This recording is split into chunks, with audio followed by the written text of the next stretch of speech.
Bismillahirrahmanirrahim. Assalamualaikum warahmatullahi wabarakatuh. Alhamdulillah wassalawatu wassalamu ala Rasulillah wa ala alihi wa man tabi'ahum bi ihsanin ila yaumiddin. Ma'asyiral muslimin, para pendengar dan para pemirsa yang menyimak kajian pada kesempatan pagi kali ini, baik yang dari Rumah Isa TV, channel YouTube Rumah Isa TV, yang ada di Facebook, juga yang ada di Instagram, serta yang mendengar kami di DS Radio streaming 107.8 FM.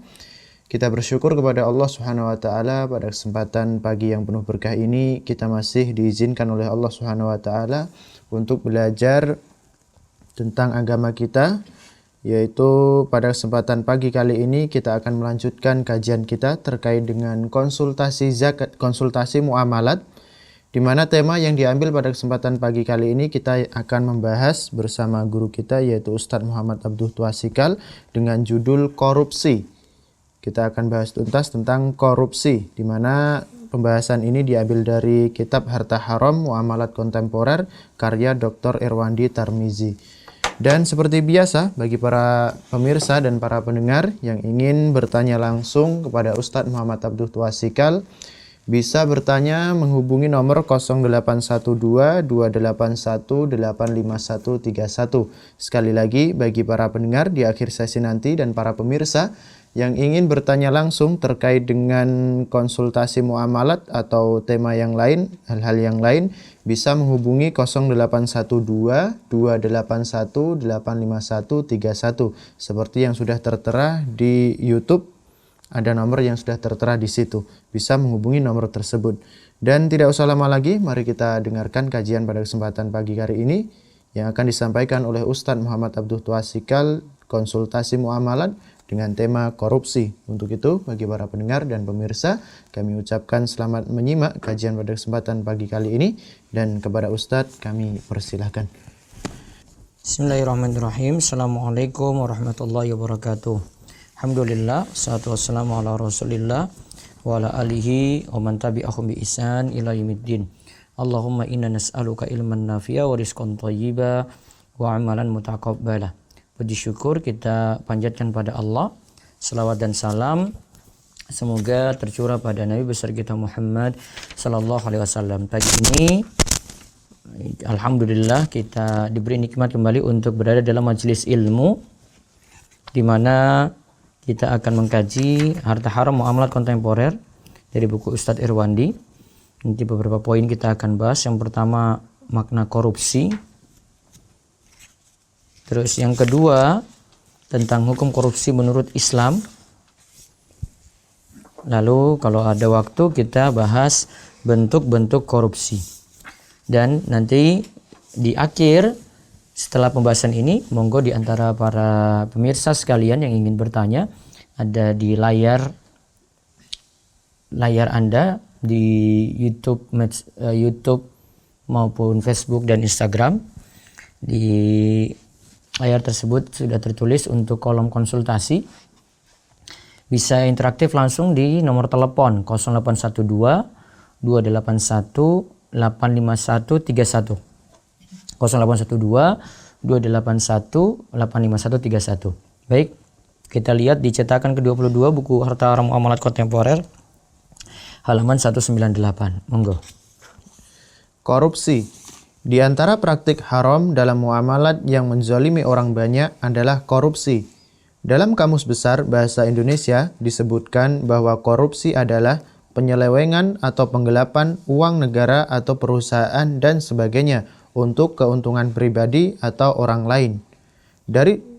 Penyelewengan, penggelapan uang negara atau perusahaan untuk kepentingan pribadi. Penyelewengan atau penggelapan untuk kepentingan pribadi atau orang lain. Ya. Dari definisi di atas dapat dipahami bahwa harta yang diselewengkan oleh seorang pegawai koruptor ada kalanya harta milik sekelompok orang tertentu, seperti perusahaan atau harta serikat, dan ada kalanya harta milik semua orang, yaitu harta rakyat, harta milik negara. Lihat ya, kita lihat definisinya lagi ulang. Penyelewengan atau penggelapan. Penyelewengan dan atau penggelapan di sini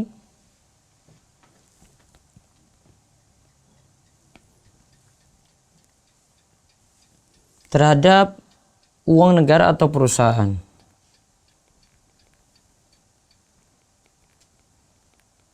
Ini uang negara atau perusahaan.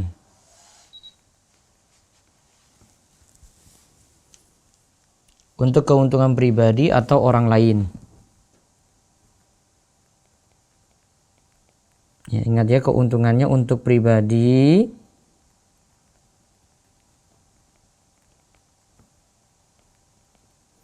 atau orang lain. Ya. Lanjut. Dalam tinjauan fikih, seorang pegawai sebuah perusahaan atau pegawai instansi pemerintahan saat diangkat mengemban sebuah tugas sesungguhnya ia diberi amanah untuk menjalankan tugas yang telah diembankan oleh pihak pengguna jasanya sesuai dengan peraturan yang berlaku. Dan ia mendapat imbalan gaji atas tugas yang dijalankannya. Maka ketika ia menyelewengkan harta yang diamanahkan, mempergunakannya bukan untuk sesuatu yang telah diatur oleh pengguna jasanya, seperti memakainya untuk kepentingan pribadi atau orang lain, dan bukan untuk kemaslahatan yang telah diatur, berarti ia telah berkhianat terhadap amanah yang dipikul. Kalau dia gunakan bukan sesuai dengan amanat, berarti dia telah berkhianat terhadap amanat yang dipikul tadi. Ini termasuk dalam menyelewengkan amanat. Ingat ya, ini termasuk dalam menyelewengkan amanat. Ya, terus. Pengkhianatan terhadap harta sekelompok orang tertentu lebih besar akibatnya daripada berkhianat terhadap harta individu dalam kasus tidak amanah saat dititipi harta oleh orang lain. Dan lebih besar lagi jika yang dikhianati adalah harta milik semua orang atau harta negara. Nah, lihat, dosanya ini tentu saja makin besar. Ya, ingat ya, dosanya itu makin besar. Ini tergantung yang dia hianati. Kalau individu, tentu saja berbeda dengan dia hianati banyak orang atau harta negara. Dosanya makin besar jika yang dia hianati itu ya banyak orang. Jika dihianati banyak orang, dihianati untuk banyak orang. Ya, terus. Dalam syariat, pengkhianatan terhadap harta negara dikenal dengan ghulul. Nah, pengkhianatan harta negara itu namanya ghulul. Pengkhianatan harta negara. Ini sama dengan istilahnya itu ghulul. Ya. Sekalipun ghulul dalam terminologinya berarti seorang mujahid menggelapkan rampasan perang sebelum dibagi. Dulu ada harta rampasan perang. Dia hianati sebelum dibagi. Ya, dia sembunyikan yang ini seharusnya dibagi dulu. Maka ini disebut ghulul. Jadi dulu ya, ghulul itu istilah untuk penggelapan rampasan perang. Ya, penggelapan rampasan perang ini awalnya ya.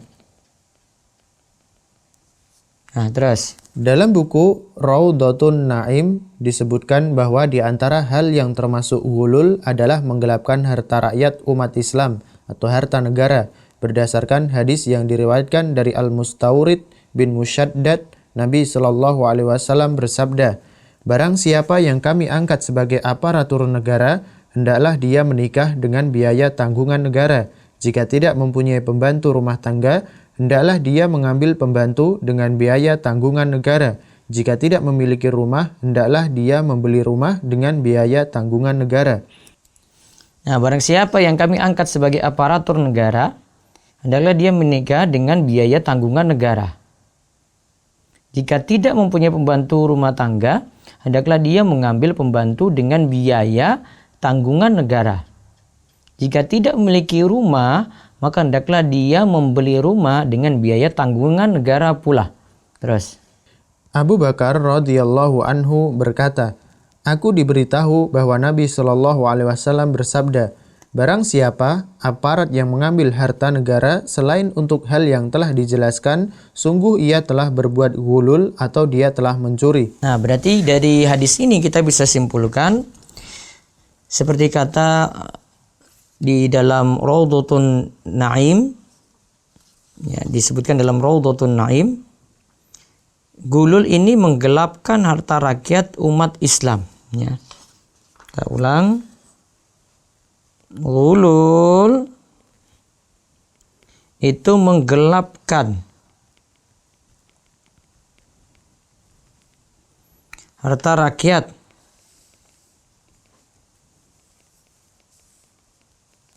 umat Islam.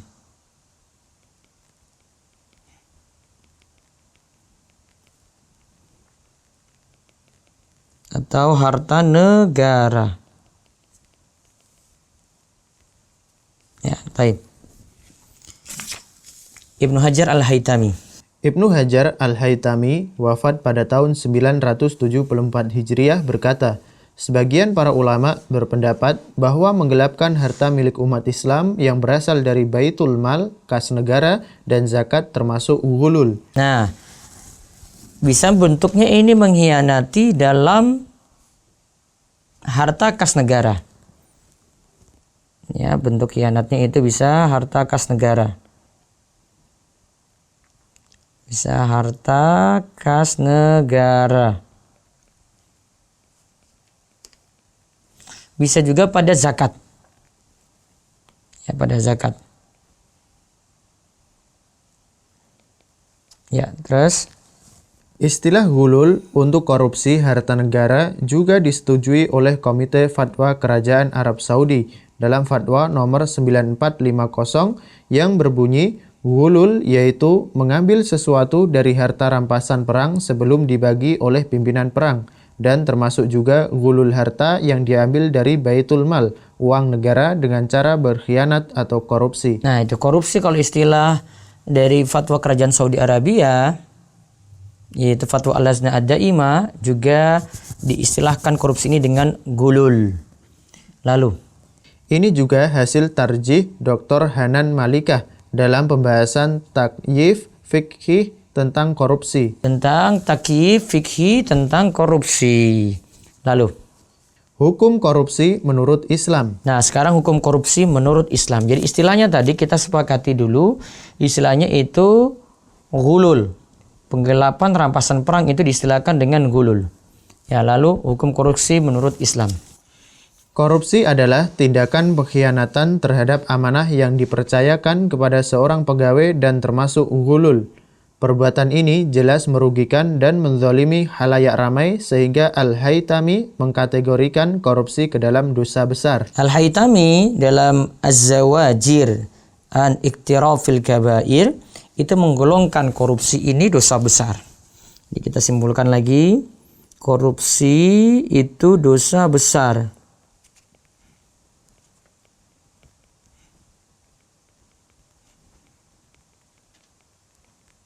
Ya, lalu?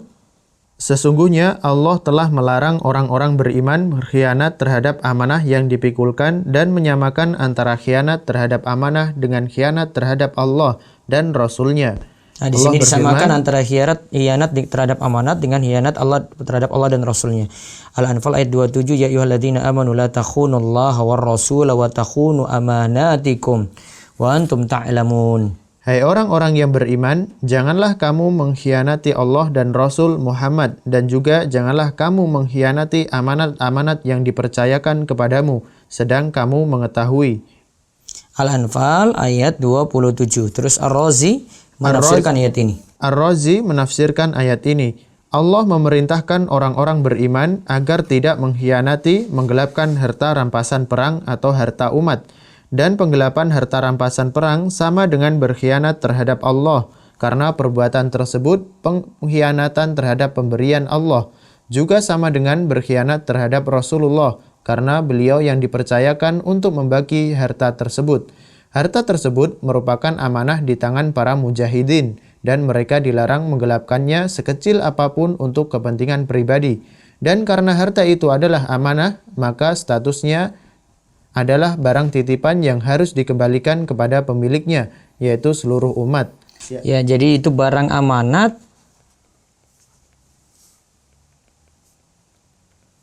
sehingga statusnya itu seperti barang titipan. Ingat ya, statusnya itu seperti barang titipan yang harus dikembalikan kepada pemiliknya. Yang harus dikembalikan pada pemiliknya.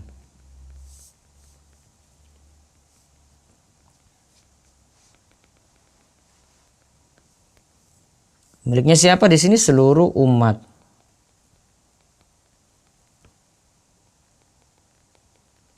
Karena disebut seluruh umat berarti orang yang melakukan korupsi ini telah menzolimi orang banyak. Terus.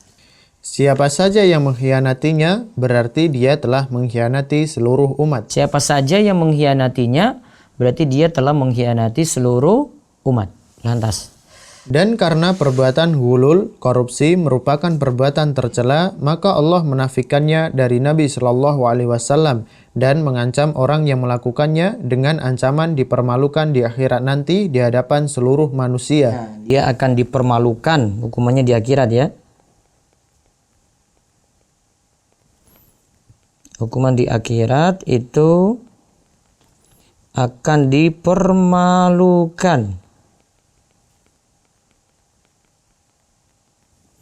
Ya, akan dipermalukan di akhirat di hadapan seluruh manusia.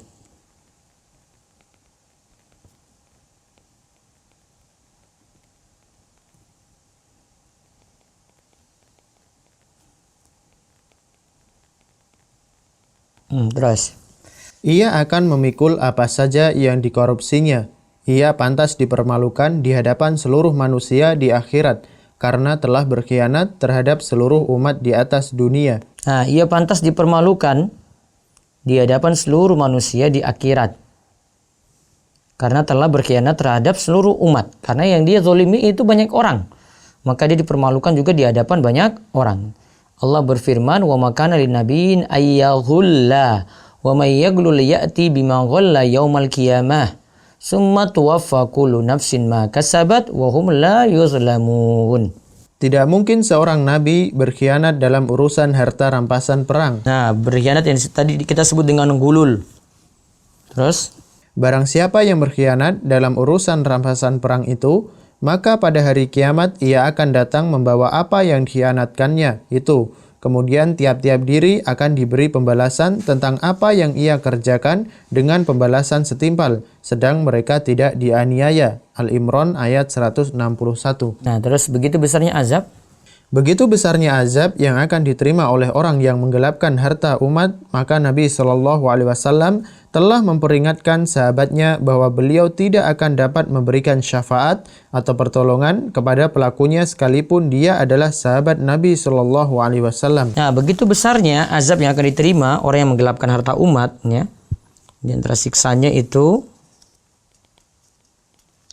berarti kalau tadi ada hukuman di akhirat itu ada yang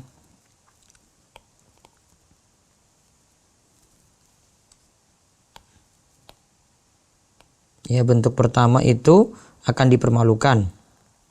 Terus yang kedua itu tidak akan diberi syafaat.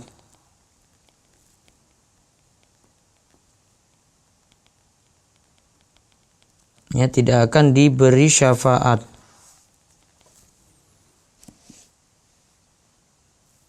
Walaupun juga itu sahabat Nabi. Walaupun dia sahabat Nabi. Terus. Abu Hurairah menceritakan, suatu hari Nabi Shallallahu Alaihi Wasallam mengingatkan kami akan bahaya ghulul. Beliau membesar-besarkan siksa untuk pelakunya. Beliau bersabda, jangan sampai nanti di akhirat aku menemukan salah seorang di antara kalian memikul unta di pundaknya. Unta tersebut mengeluarkan suara keras. Lalu orang itu datang kepadaku seraya berkata, wahai Rasulullah, tolonglah aku. Aku berkata, aku tidak dapat menolongmu. Bukankah aku telah memperingatkan kamu dahulu di dunia? Jangan sampai nanti di akhirat aku menemukan salah seorang di antara kalian memikul kuda di pundaknya. Kuda tersebut meringkik keras. Lalu orang itu datang kepadaku seraya berkata, wahai Rasulullah, tolonglah aku. Aku berkata, aku tidak dapat menolongmu. Bukankah aku telah memperingatkan kamu dahulu di dunia? Jangan sampai nanti di akhirat aku menemukan salah seorang di antara kalian memikul kambing di pundaknya. Kambing tersebut mengembek keras. Lalu orang itu datang kepadaku seraya berkata, "Wahai Rasulullah, tolonglah aku." Aku berkata, "Aku tidak dapat menolongmu. Bukankah aku telah memperingatkan kamu dahulu di dunia?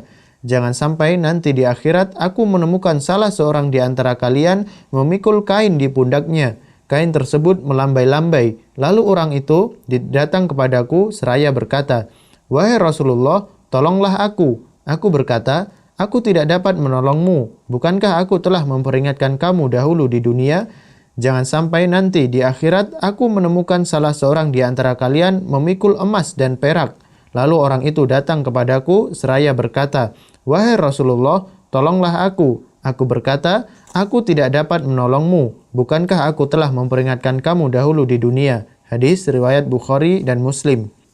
Nah, lihat di sini yang dikorupsi ada kuda, kemudian ada kambing, kain, terus emas dan perak. Maka benda-benda tadi, hewan-hewan tadi, itu yang nanti dia datangkan pada hari kiamat sambil dia pikul kudanya, dia pikul kambingnya di pundaknya, dia pikul kainnya di pundaknya, dia pikul emas dan perak. Ya, itu sebagai siksaan bagi dia nanti pada hari kiamat. Jadi dia disiksa dengan harta yang ia hianati atau harta korupsi yang dia itu hianati. Selanjutnya. Sekecil apapun harta umat yang digelapkan oleh seorang koruptor tetap akan ia pikul di akhirat di hadapan semua orang. Nabi Shallallahu Alaihi Wasallam bersabda, "Man ista'malnahu minkum ala amalin fakatamana mikhyatan fama fawqahu kana gululan ya'ti bihi yaumal qiyamah." Barang siapa yang kami amanai untuk suatu pekerjaan, lalu dia menyembunyikan, menggelapkan sebuah peniti dan yang lebih besar dari itu, niscaya dia akan memikulnya nanti di akhirat. Nah, peniti saja ada siksaannya, apalagi yang lebih besar daripada itu. Terus seorang Ansor. Seorang Ansor berkulit hitam menghampiri Nabi Shallallahu Alaihi Wasallam seraya berkata, "Wahai Rasulullah, saya mundur dari tugas ini." Nabi Shallallahu Alaihi Wasallam bersabda, "Kenapa?" Ia menjawab, "Saya mendengar dari engkau tentang hal ini." Itu Nabi Shallallahu Alaihi Wasallam bersabda, "Wa ana aqulul an man ista'malnahu minkum ala amalin falyaji bi qalilihi wa katsirihi fama utiya minhu akhadha wa man nuhiya anhu intaha." Sekarang aku tegaskan kembali, barang siapa yang kami amanai untuk suatu pekerjaan, hendaklah ia menunaikan amanah sekecil apapun. Jika kemudian kami beri bagian upah, terimalah, dan sesuatu yang dilarang, tinggalkanlah. Hadis riwayat Muslim. Terus, dan sekecil apapun? Dan sekecil apapun harta umat yang digelapkan oleh seorang koruptor akan menghalanginya masuk surga, sekalipun dia mati syahid. Nah, akan menghalanginya masuk surga karena korupsi ini, ya, sekalipun dia itu mati syahid. Nah, mati syahid tidak jadi jaminan berarti dia akan terhalang karena dosa korupsi ini. Terus, Abu Hurairah radhiyallahu anhu meriwayatkan, tatkala kami menaklukkan Khaybar, kami tidak mendapatkan harta rampasan perang berupa emas dan perak. Kami hanya mendapatkan sapi, unta, barang-barang peralatan, dan kebun kurma. Kemudian kami bersama Rasulullah Shallallahu Alaihi Wasallam berangkat menuju Wadi Qura, lembah sebelum kota Madinah. Rasulullah memiliki seorang budak bernama Mid'am yang dihadiahkan oleh Bani Dhobab.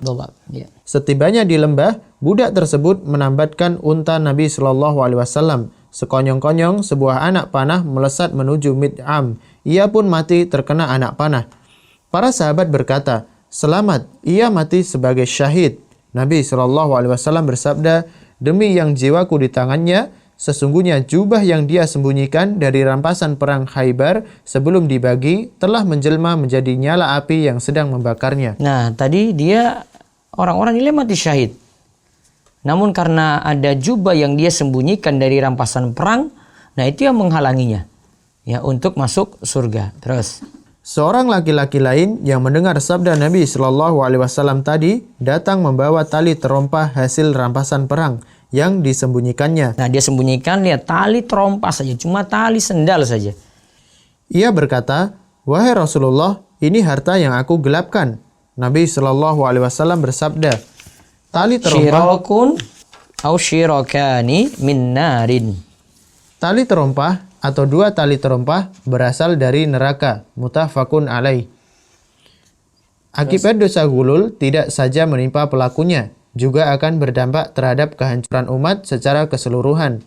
Menurut Qurtubi, bahwa kekalahan yang diderita kaum muslimin pada perang Uhud adalah akibat gulul yang dilakukan pasukan pemanah, turun dari bukit mengumpulkan rampasan perang sebelum dibagi.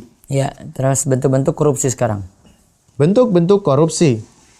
Bentuk korupsi yang nyata yaitu penggelapan uang negara yang diamanahkan kepada pegawai bagian keuangan untuk membeli kebutuhan kantor, tetapi digunakan untuk kepentingan pribadi. Seorang pegawai yang diamanahi untuk menarik uang untuk dimasukkan ke dalam kas negara, namun diselewengkan untuk kepentingan pribadi juga termasuk korupsi. Begitu juga tindakan seorang pegawai mengurangi kewajiban yang seharusnya dibayar oleh seseorang untuk kas negara. Ya, ini bentuk korupsinya ya. Penggelapan uang negara yang diamanahkan kepada pegawai bagian keuangan. Ini yang bagian keuangan.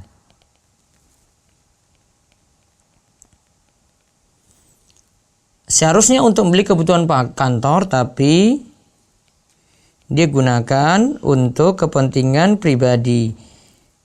Beli kebutuhan kantor, diselewengkan menjadi kebutuhan pribadi.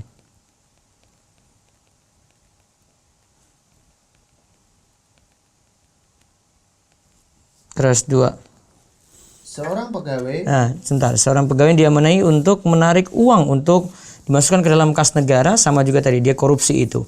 Atau seorang pegawai mengurangi kewajiban seharusnya dibayar oleh seorang untuk kas negara. Nah, lanjut. Seorang pegawai yang menggunakan peralatan kantor untuk kepentingan pribadi. Nah, contoh lagi di sini, menggunakan peralatan kantor untuk kepentingan pribadi. Nah, terus.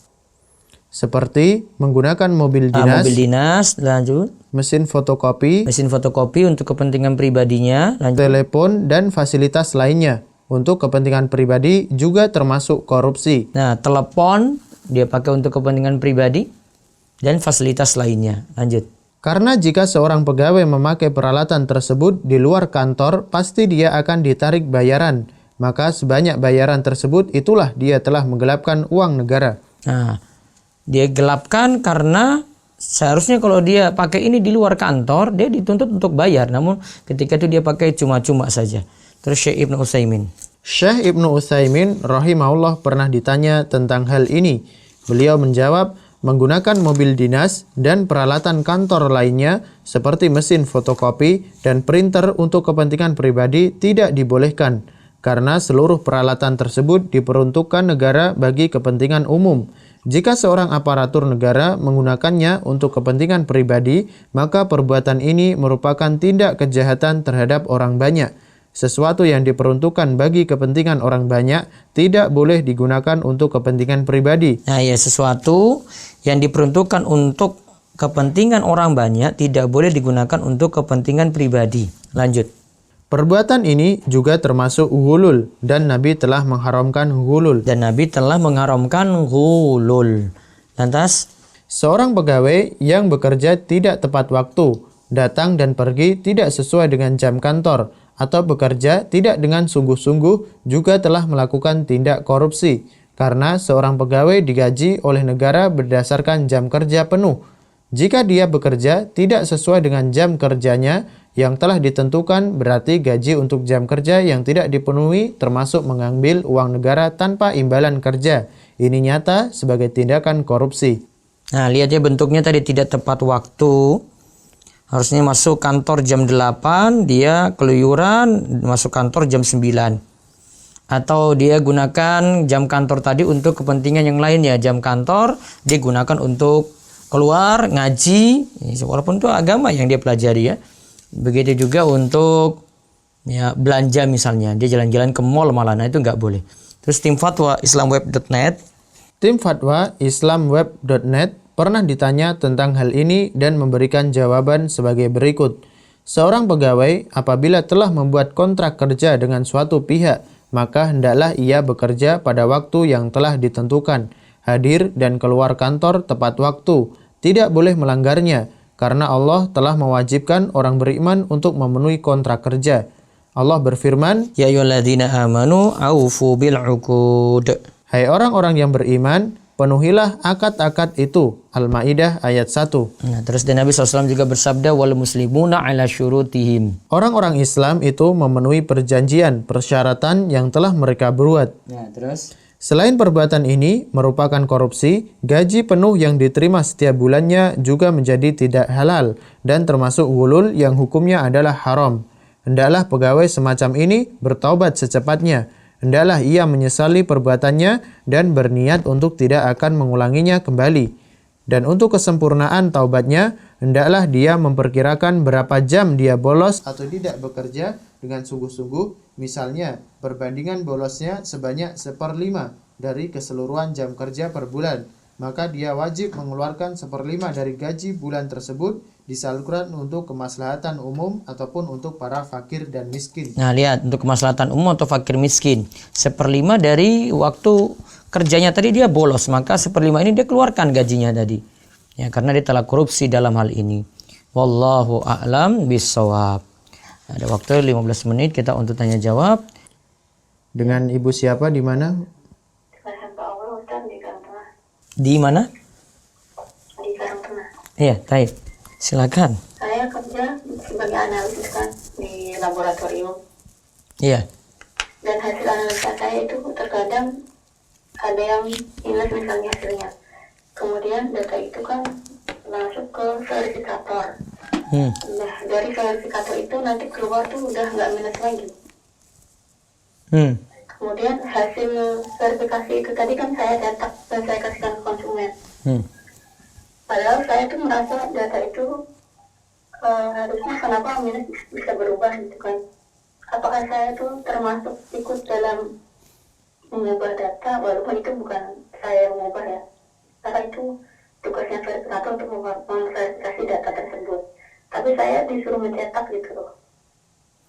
Mencetak, apakah itu termasuk ikut dalam mencetak hasilnya jadi positif. kenapa? Dia mencetak hasilnya jadi tidak sesuai dengan yang analisa pertama. Gitu. Misalnya kadang kan hasil analisa kan ada human error ataupun ini kesalahan dari alat gitu kan.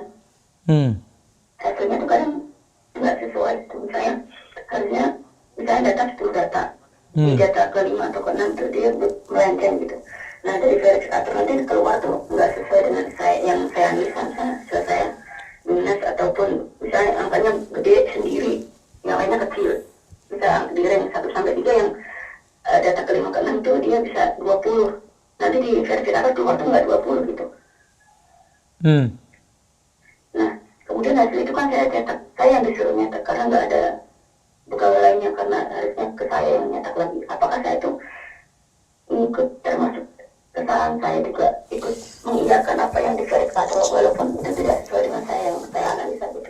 Kenapa verifikator mengubah data? Mungkin dia punya alasan lain.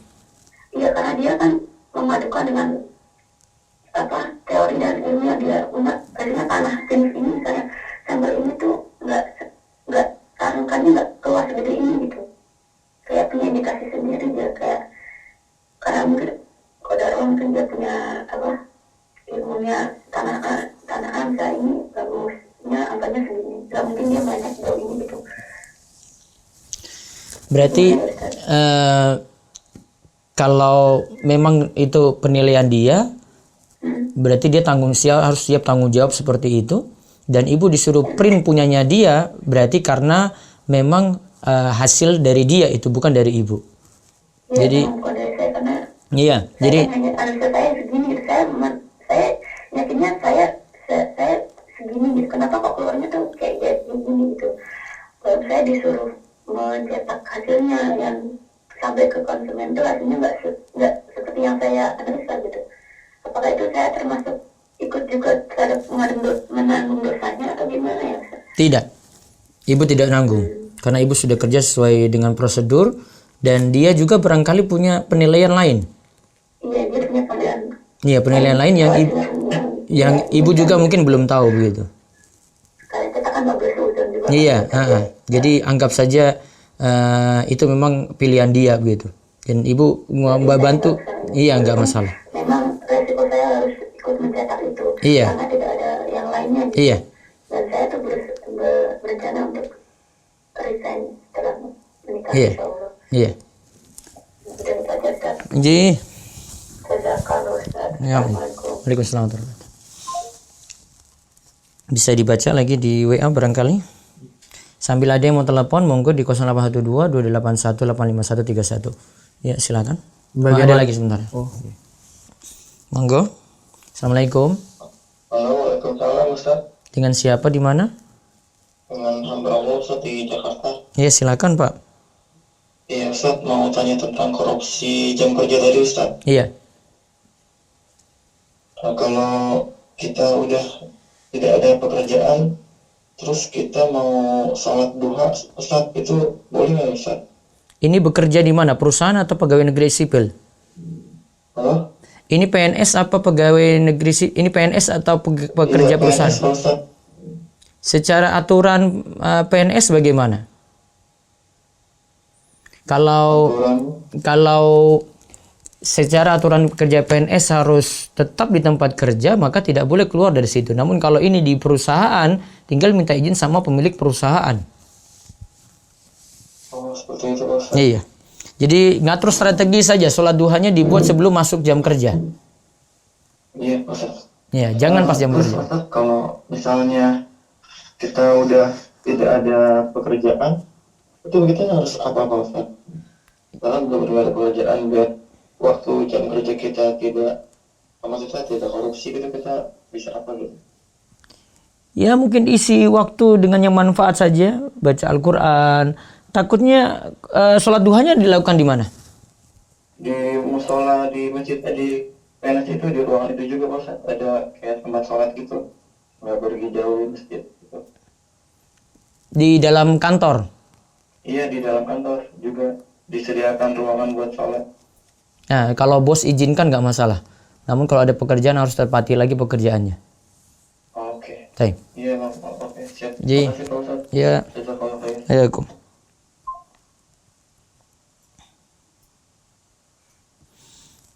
Baik, ada lagi silakan. Bagaimana cara membersihkan dosa korupsi Ustadz kalau sudah pensiun atau sudah lupa berapa jumlah tepatnya? Diperkirakan saja. Mau pastikan juga agak sulit memang di sini untuk memprediksinya. Yang jelas rajin-rajin sodako untuk tutupi kesalahan dulu dan diperkirakan. Saya tidak bisa perkirakan ini. Yang penting banyak-banyak tobat saat ini. Diperkirakan lebih besar lebih bagus. Wallahu a'lam. Ya, silakan. Assalamualaikum. Waalaikumsalam. Ya Ustaz, apa mau tanya tentang zakat Ustaz? Iya, dengan Pak siapa di mana? Dengan Rian Di? di Bantul. Ya, silakan Pak Rian. Ini Ustaz, saya kan punya harta sudah masuk haul. Rinciannya uang tabungan 20 juta. J. Emas batangan 180 gram. Ya. Yang mana rinciannya yang 100 itu aset saya, yang 80 gram adalah dagangan. Ya. Dagangan untuk jual beli gitu Ustaz. Ya. Lalu perhitungan zakatnya gimana Ustaz? Uang dengan emas dipisah. Oh, uang dengan emas dipisah. Lalu Ya. emas yang dagangan dengan aset? Uang nanti kena 2,5%, dari 20 juta tadi. Yang emas aset dengan emas jualan digabung saja. Oh, digabung. Tapi yang uang rekening nggak digabung ya Ustaz? Enggak usah, nanti sendirikan. Tapi nanti pembayarannya dalam satu waktu boleh. Oh, pembayaran saat waktu boleh. Iya. Jadi Tapi misalkan ini biar saya nggak- kan lupa kok uangnya dulu tuh haulnya 8, saya lupa. nggak usah aja Pak, jadikan satu semuanya biar nggak bingung lagi berikutnya. Oh, jadikan satu aja. Ya, misalnya pilih Ramadan gitu. Biasanya orang Indonesia pilih Ramadannya, sudah keluarkan tiap Ramadan dari emas batangan maupun zakat tabungan tadi. Walaupun tabungannya belum masuk nisab ya Ustaz? Kalau saya sudah nganggap nisab karena saya pakai nisab perak di atas 595 gram perak sekitar 4 jutaan sudah kena nisab. Oh gitu. Tapi Iya. kalau misalkan di bawah 4 juta berarti belum kena. Iya, tadi kan Bapak sebut 20 juta tadi. Seandainya uangnya itu 3 juta, emasnya di atas 85, berarti emas saja yang kena, uang enggak. Oh gitu, baik Ustaz. Ya. Kecuali lagi begini, ada satu lagi penjelasan Syekh Ibnu Utsaimin. Kalau emas juga kurang dari 85, tapi Bapak kan tadi untuk jual beli kan? Iya, iya. Nah, maka kena zakatnya karena emas difungsikan jadi barang dagangan. Jadi kena dari nilainya. Misalnya 85, sekarang harga emas berapa? 1 gram. 1 gram itu sekitar, kalau yang 1 gram 900. Nah, Saya dapat Ustaz. Apa? Iya, mau tanya lagi Ustaz. Itu kan ada harga jual, harga beli. Yang dipakai yang mana ya? Pakai harga jual. Oh, harga jual 850 Ustaz. 850. Nah, harga jual ya. Iya, iya. Seandainya Pak Rian jual sekarang gitu kan? Emas tadi. Oh, harga jual dari pedagangnya. Iya, 900-an, nah, taruh 900. Tapi punya Pak Rian itu cuma ada 50 gram. Nah, itu kan di bawah nisab. Tapi kan Bapak dagangkan emas itu, nggak simpan saja. Iya. Iya kan? Nah, berarti nanti kena 50 kali 900 lah. Itu berarti 45 juta ya. Iya. 45 juta berarti 2,5% dari nilai 45 juta itu. Oh, iya, iya. Ya, jadi ada dua kemungkinan emas itu kena. Bisa kalau cuma simpan saja, tunggu sampai nisab 85 gram. Iya. Namun kalau dia jadikan barang dagangan, nanti dilihat kalau dia di atas 85 gram kena zakat emas 85 itu. Ya. Kalau kurang dari 85 gram kena zakat barang dagangan. Oh, berarti solusinya digabung aja semua ya Ustaz? Digabung semua aja. Sama. Iya, emas batangan yang tadi jadi aset sama yang mau dijual kan, jadikan satu. Jadikan satu aja semuanya. Iya. Sama uang tabungan tadi ya? Iya, bayarnya satu waktu. Oh iya, baik Ustaz. Ya semua diuangkan aja. Jadi paling gampang diuangkan kan. Emas Kasih uang ya? emasnya totalnya ini kalau dijual saat ini berapa plus tabungan tadi yang 20 juta. Oh, baik Ustaz. Ya. Gitu ya. Oh iya, iya Ustaz, makasih. Ji. Jazakallahu khairan. Waalaikum. Baik, bacalah tuh ya. Apakah saya boleh mencatat ilmu yang diberi Ustadz di live Rumah Isa ini, Ustadz? Boleh dicatat dan bisa disebar. Dan itu ringkasan dari ini ya, dari Ustadz Irwandi. Ya. Apakah termasuk korupsi waktu jika dalam bekerja menjaga wudhu? Nggak masalah karena waktunya nggak terlalu banyak. Seperti kita mau buang air kecil saja gitu, terus ada keperluan ambil wudhu sekalian, nggak masalah. Itu nggak makan waktu banyak. Terus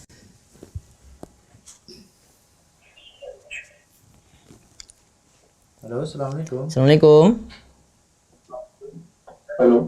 Ya, Assalamualaikum. Waalaikumsalam. Ya, silakan Pak. Dengan Pak siapa di mana? Dengan Habibi Iya, di Depok. Iya, silakan Pak Habibie. Halo. Iya, silakan Pak. Iya, saya mau nanya Pak. Waalaikumsalam. Fokus ke telepon saja Pak, nggak usah dengar siaran. Ya, halo. Iya, fokus ke telepon, nggak usah dengar siaran. Ya, gini Pak, saya mau nanya. Kan setiap bulan itu kan pendapatan saya itu langsung dikurangin, langsung saya bayarkan zakatnya 2,5%. Iya.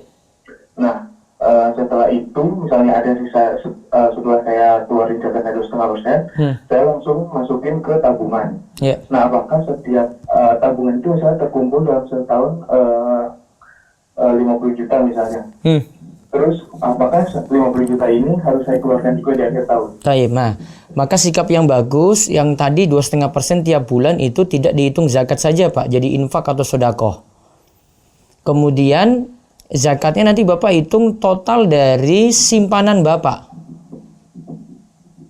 Halo? Halo. Nah, dengar jawaban saya tadi? Iya. Nah, jadi Bapak tidak keluarkan 2,5% tiap bulannya. Karena dari sisi ini tidak adil. Tidak adil karena Bapak bukan hanya punya harta dari gaji, tapi masih ada simpanan. Kalau mau adil, tiap bulan 2,5% dari total semuanya, gaji plus simpanan. Ya, gaji plus simpanan. Namun kan Bapak tadi kan cuma pilih gaji saja, padahal masih ada simpanan di situ. Nah, makanya biar aman, tunggu sampai 1 tahun, tersisa berapa setelah penggunaan untuk keperluan pokok, ya, keperluan Bapak tiap bulan itu berapa, sampai nanti tersisa akhir tahun. Akhir tahun misalnya saya nganggap Ramadan nih untuk bayar zakat. Maka Ramadan ini sisa harta itu berapa? Simpanan plus gaji-gaji yang sudah masuk yang tersisa. Kali 2,5%. Begitu. Berarti baiknya setiap bulan itu saya nggak usah ngeluarin zakat dulu ya Pak. Jadi di akhir tahun. Iya, biar Bapak kena juga yang simpanan tadi. Kan kalau Bapak tiap bulan Bapak tidak pikir simpanan. Padahal simpanan itu ada itu. Saya punya simpanan 100 juta. 100 juta ini kan nggak kena terus ini. Padahal itu harusnya kena. Nah, jadi kalau mau aman, ada simpanan, gaji-gaji, tinggal hitung saya sisanya. Karena saya sudah pernah bahas sebelumnya, zakat itu di luar dari kebutuhan pokok. Nah, kalau itu sudah ada sisa, masih di atas nisab, kena zakat 2,5%. Nisabnya itu dihitung dari perak itu tadi ya? Itu nisabnya, cuma standar ini. Kalau sudah sampai nisab ini, maka kena zakat. Kalau di bawahnya, maka tidak kena zakat. Jadi tadi saya pakai, bukan emas ya? Iya, saya pakai perak. Soalnya emas sekarang ini terlalu tinggi sekali ya. Jadi untuk capai itu agak sulit. Dan nilainya melonjak jauh begitu. Kalau perak nilainya stabil yang pertama, kemudian dia lebih rendah sehingga orang itu masih bisa bayar zakat. Dan orang-orang miskin banyak yang dikasih bantuan zakat nantinya. Oh iya. Ya, gitu aja alasannya. Ini pendapat dari Lajnah Ad-Daimah dan yang lainnya. Ya, saya mau nanya lagi Bos. Iya monggo Pak. Ini kan selama WFA ini kan saya dibayar full nih gajinya 1 bulan. Nah, terus dalam 1 bulan ini saya nggak full ada kerjaan gitu. Nah, bagaimana itu dengan pendapat saya Ustaz? Ini perusahaan ya? Ini pemerintahan. Ya sudah, keputusan pemerintah, nggak apa-apa. Oh, nggak apa-apa. Iya, karena keputusan mereka nggak masalah. Oh iya, oke. Ya, Syukran Ustaz. Ya. Assalamualaikum. Waalaikumsalam warahmatullahi wabarakatuh. Baik, mungkin cukup. Ini sudah jam 6. Insyaallah besok lagi lanjut. Kalau bahasan besok insyaallah tentang zakat. Nanti siang ada dan malam juga tetap ada seperti biasa. Demikian, mudah-mudahan manfaat dan Allah terus nambahkan kita ilmu dan amal. Kita cukupkan, kita tutup dengan doa kafaratul majelis. Subhanakallahumma bihamdika, asyhadu an la ilaha illa anta, astaghfiruka wa atubu ilaik. Assalamualaikum warahmatullahi wabarakatuh. Demikianlah para pemirsa dan para pendengar, telah kita simak bersama kajian yang disampaikan oleh Ustadz Muhammad Abdul Twasikal terkait dengan konsultasi muamalah. Yang dibahas pada kesempatan pagi kali ini adalah tentang korupsi. Semoga dengan ilmu yang disampaikan oleh Ustadz Muhammad Abdul Twasikal lebih menambah ilmu kita, sehingga apalagi terkait dengan korupsi tersebut dan kita lebih bisa menghindarinya. Baiklah, sebelum kami tutup, kami informasikan seperti biasa pukul 14 sampai pukul 15 waktu Indonesia Barat akan ada kajian seperti biasa membahas kitab Syama'il Muhammadiyah. Sekali lagi pukul 14 sampai pukul 15, dan di malam harinya juga seperti biasa ba'da tarawih sekitar pukul 20 sampai pukul 21 waktu Indonesia Barat akan ada kajian yang membahas tentang hadis Arba'in An-Nawawiyah. Itulah beberapa informasi kajian pada kesempatan hari ini. Dan kita tutup kebersamaan kita pada kesempatan pagi kali ini dengan doa kafaratul majelis. Subhanakallahumma bihamdika, asyhadu alla ilaha illa anta, astaghfiruka wa atubu ilaik. Kami dari kru yang kerabat kerja yang bertugas mengucapkan selamat menjalankan ibadah puasa dan kami akhiri. Wassalamualaikum warahmatullahi wabarakatuh.